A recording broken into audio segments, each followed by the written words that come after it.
और इस बीच की बड़ी खबर का रुख करते हैं। बड़ी खबर लखनऊ से है। भाजपा ने एमएलसी उम्मीदवारों की लिस्ट जारी कर दी है। 30 एमएलसी उम्मीदवारों की लिस्ट जारी हो गई है। मुरादाबाद बिजनौर से सत्यपाल सैनी को उम्मीदवार बनाया गया है।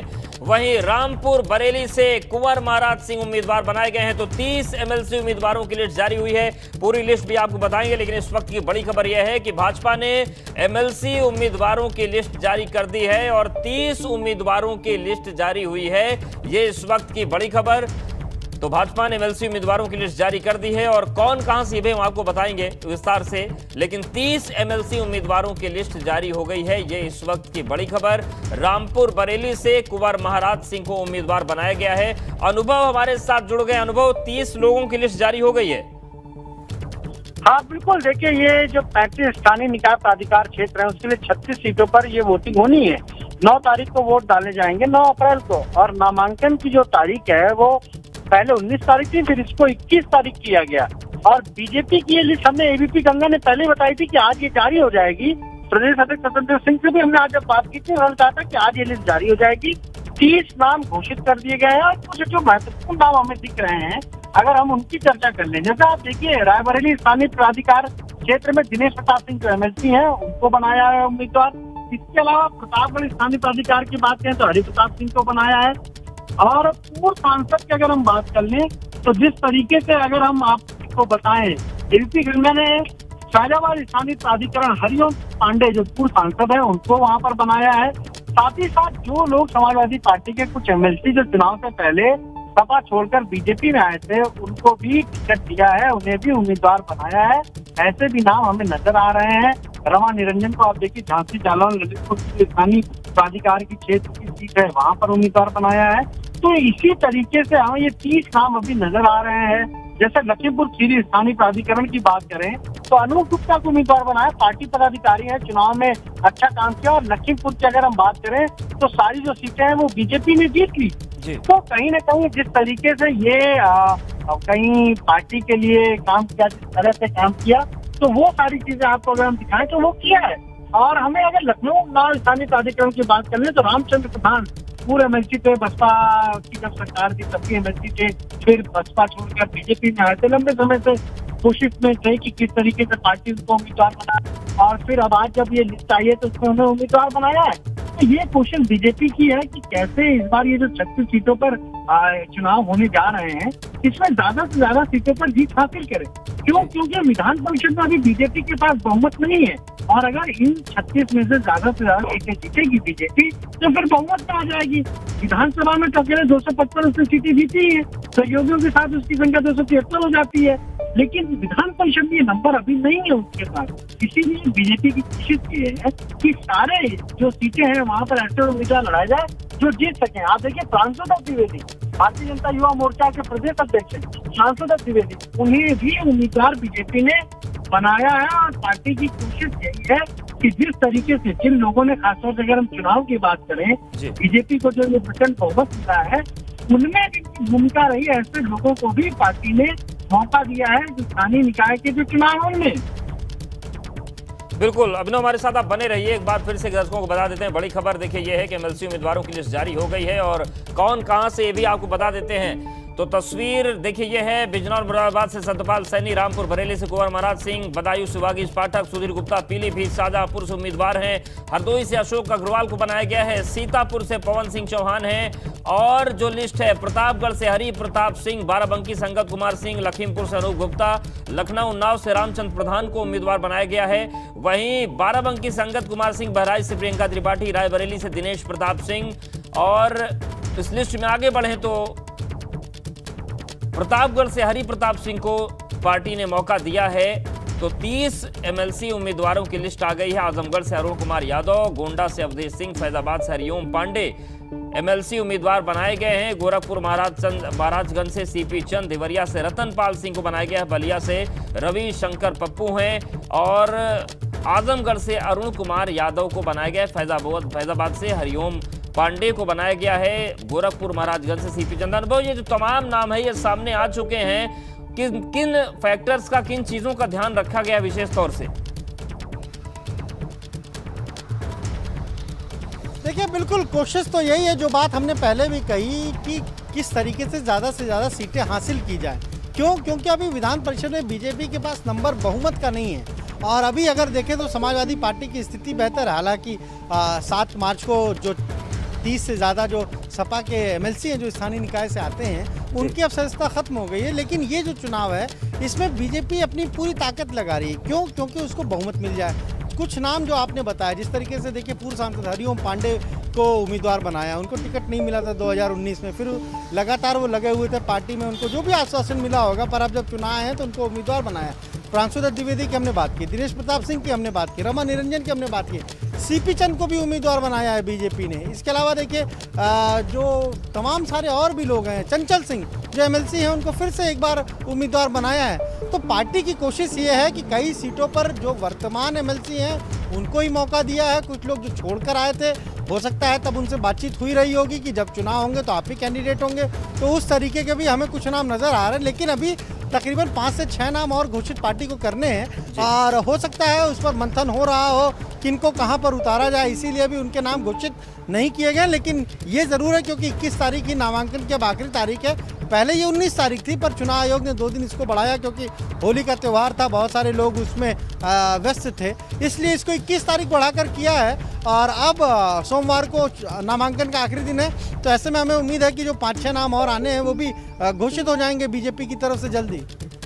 बिल्कुल, तो ये जो पूरी तस्वीर अनुभव बन रही है, यानी कि कुल मिलाकर बीजेपी की कोशिश ये है कि विधान परिषद में और मजबूती बढ़ाई जाए, उसमें जो भी फैक्टर मददगार साबित हो सकते हैं उनका ध्यान रखा गया है, और उनका भी ध्यान रखा गया है जिन लोगों ने बेहतर काम किया है इस चुनाव में, विधानसभा चुनाव।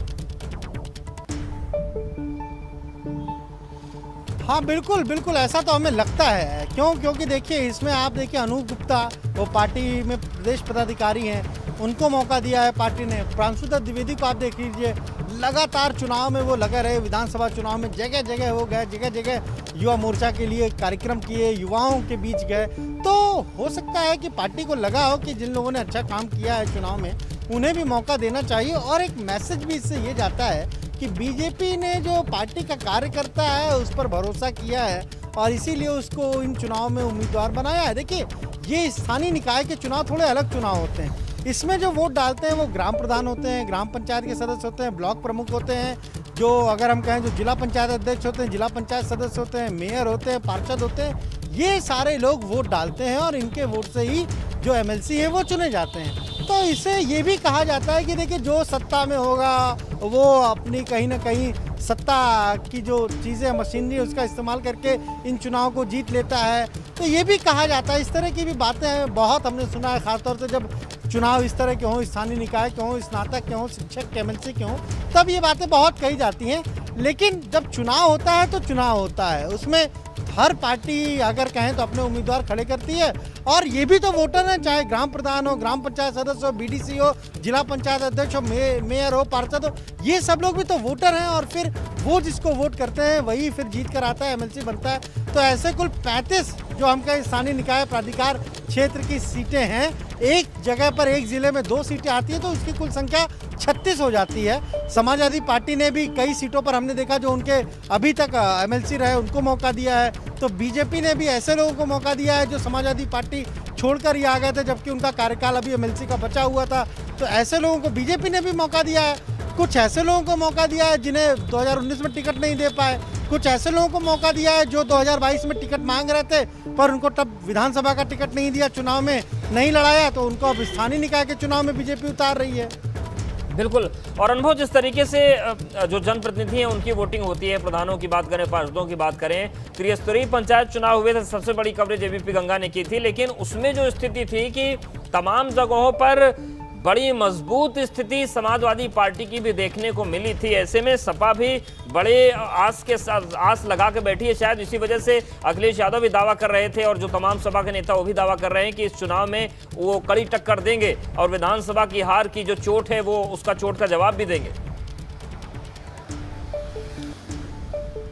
देखिए अभी जो ये 36 सीटें खाली हुई हैं जो 7 मार्च को जिनका कार्यकाल पूरा हुआ है, इसमें तकरीबन अगर आप देखें तो 30-31 जो है वो तो सपा के एमएलसी थे। यानी जब चुनाव ये हुए थे 2016 में, तब समाजवादी पार्टी ने ही इन सब सीटों पर जीत हासिल की थी। क्यों की थी? क्योंकि उनकी सरकार थी। और कई बार ये कहा जाता है कि ये सब जो चुनाव होते हैं वो सरकार जिसके होते हैं उसके पक्ष में ही ज़्यादा वोटिंग होती है, ऐसा कहा जाता है। लेकिन समाजवादी पार्टी की अपनी तैयारियां हैं। उन्हें लग रहा है कि हमारे जितने भी, चाहे हम कहें ग्राम पंचायत के जो सदस्य हैं या जहाँ जहाँ ग्राम प्रधान हैं या जहाँ जहाँ ब्लॉक प्रमुख हैं, बीडीसी हैं, तो वो शायद वोट करेंगे और उनके वोट से एमएलसी जीतेंगे। लेकिन हमने जब देखा अभी हाल ही में, जब पिछले साल जब चुनाव हुए थे, पंचायत के सबसे ज़्यादा कवरेज भी एबीपी गंगा ने की थी, तो किस तरीके से जिला पंचायत अध्यक्षों के ज़्यादातर सीटें बीजेपी ने जीती थी। कई जगह तो निर्विरोध निर्वाचन हो गया था। तो वो भी सारी फैक्टर भी काम आएंगे इस चुनाव में। और सबसे महत्वपूर्ण बात यह है कि कौन किस तरीके से वोटर किसके पक्ष में जाता है। ये जो खुद प्रतिनिधि हैं वो किसके पक्ष में जाएंगे, किसके पक्ष में वोट करेंगे, वो सबसे महत्वपूर्ण हो जाता है।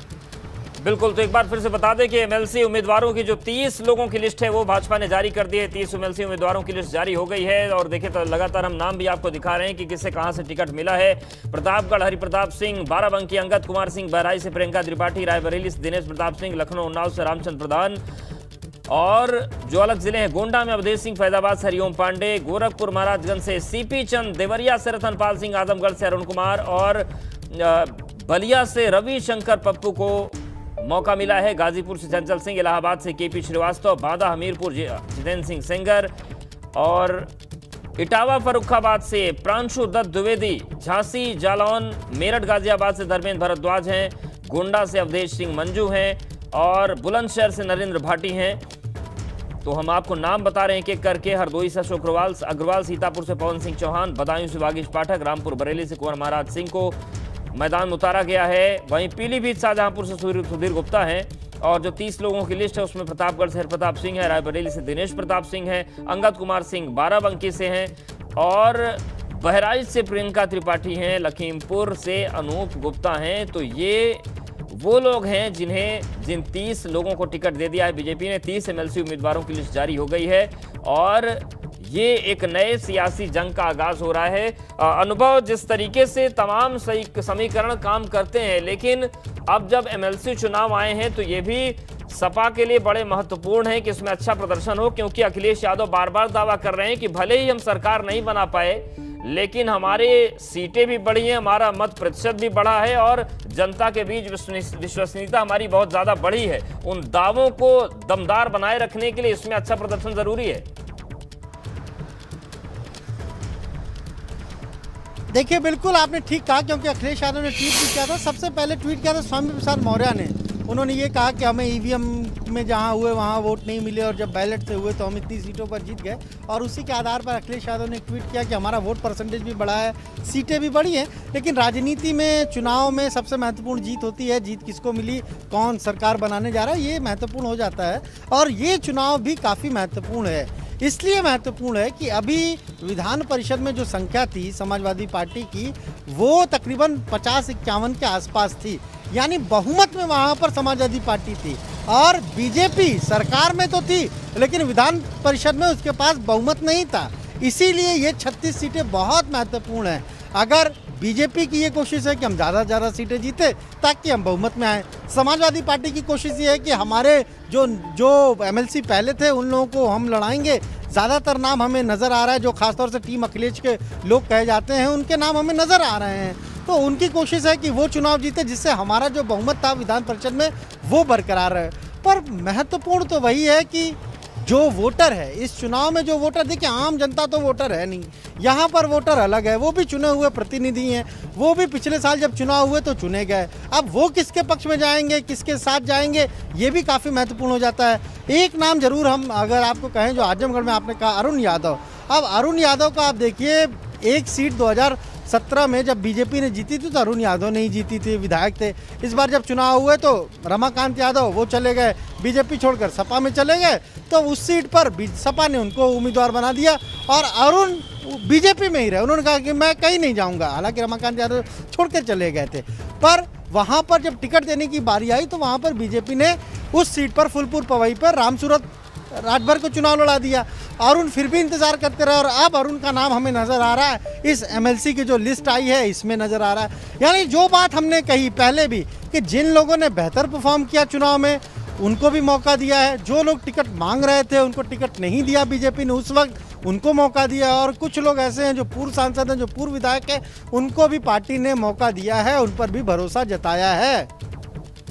बिल्कुल, तो ये तमाम चीजें हैं और अब देखने वाली बात होगी कि किस तरीके से एमएलसी चुनाव की लड़ाई आगे बढ़ती है। अनुभव, आपका शुक्रिया तमाम जानकारी और अपडेट्स को देने के लिए। तो 30 लोगों की लिस्ट बीजेपी की तरफ से जारी हो। बड़ी खबर है सियासत को लेकर, यूपी बीजेपी ने एमएलसी उम्मीदवारों की लिस्ट जारी कर दी है। 30 एमएलसी उम्मीदवारों की लिस्ट जारी हो गई है। मुरादाबाद बिजनौर से सत्यपाल सैनी को बनाया गया उम्मीदवार। रामपुर बरेली से कुंवर महाराज सिंह उम्मीदवार बने हैं। वंदना मुदितवरम मुजफ्फरनगर सहारनपुर से हैं।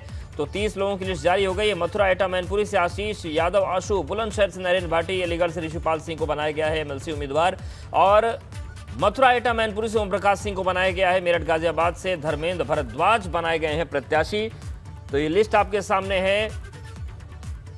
मुजफ्फरनगर सहारनपुर से वंदना मुदित वर्मा को बीजेपी ने अपना उम्मीदवार बनाया है।